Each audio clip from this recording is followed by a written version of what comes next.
À la métropole de Lyon, comme dans toutes les grandes métropoles européennes, nous avons un système alimentaire dit fragile, extrêmement fragile, seulement 5% d'autonomie alimentaire.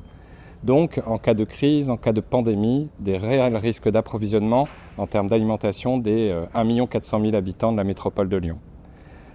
L'autre pendant, c'est avoir un monde agricole en tension, en difficulté. Et on l'a vu ces derniers mois avec la crise agricole qui montre que les agriculteurs aujourd'hui ne trouvent plus les marchés pour pouvoir vendre dignement leur production.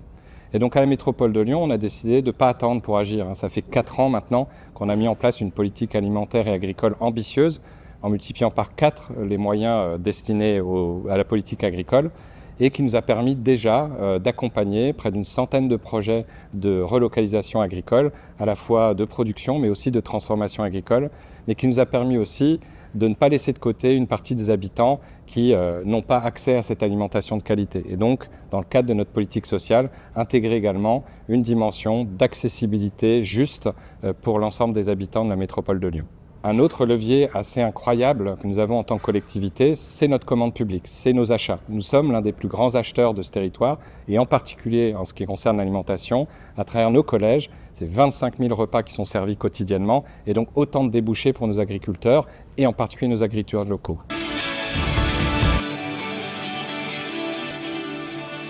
Nous avons besoin de l'Union européenne pour continuer à avancer, à accélérer ces politiques qui sont extrêmement efficaces et efficientes, qui permettent de faire vivre dignement les agriculteurs et de donner un accès à une alimentation saine et de qualité aux habitants. Et pour ça, nous avons une grande revendication avec beaucoup d'autres agglomérations européennes, d'autres grandes métropoles européennes, qui sont de 3 ordres. Le premier, c'est libérer notre commande publique, c'est-à-dire nous permettre en tant que métropole, de pouvoir flécher au moins 50% de nos achats vers les producteurs locaux et les productions locales, ce qui n'est aujourd'hui pas possible de faire à travers les marchés publics. La deuxième grande revendication, c'est que l'Union européenne aide plus directement les métropoles qui sont en action. Et moi, j'ai l'habitude de dire qu'une métropole, mais plus largement, notre projet alimentaire territorial est beaucoup plus large que le périmètre métropolitain.